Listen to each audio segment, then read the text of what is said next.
ก็ขอโทษขออภัยเด้อมาฟังเพลงน้ำกันเนาะมื้อนี้เนาะตอนรับลมหนาวพี่น้องเอ้ย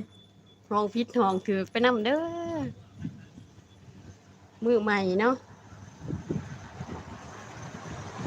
ผู้บ่าวเฮียปล่อยลอยมาฮอดแล้วอยากได้แนวไว้แต่เด้ผู้บ่าวคนคืออายหายากเด้อแถวเฮา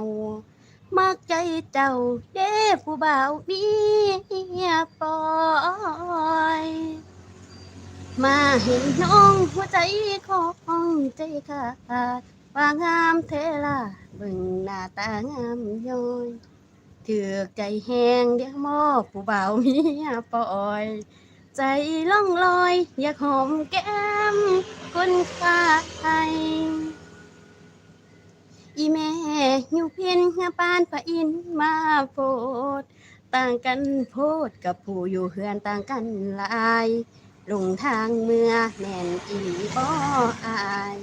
ว่าอยากได้น้องสาวลาคนงาม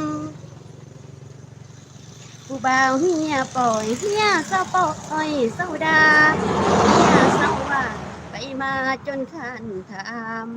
บ่กังวลอีหยังดอกอายคนงาม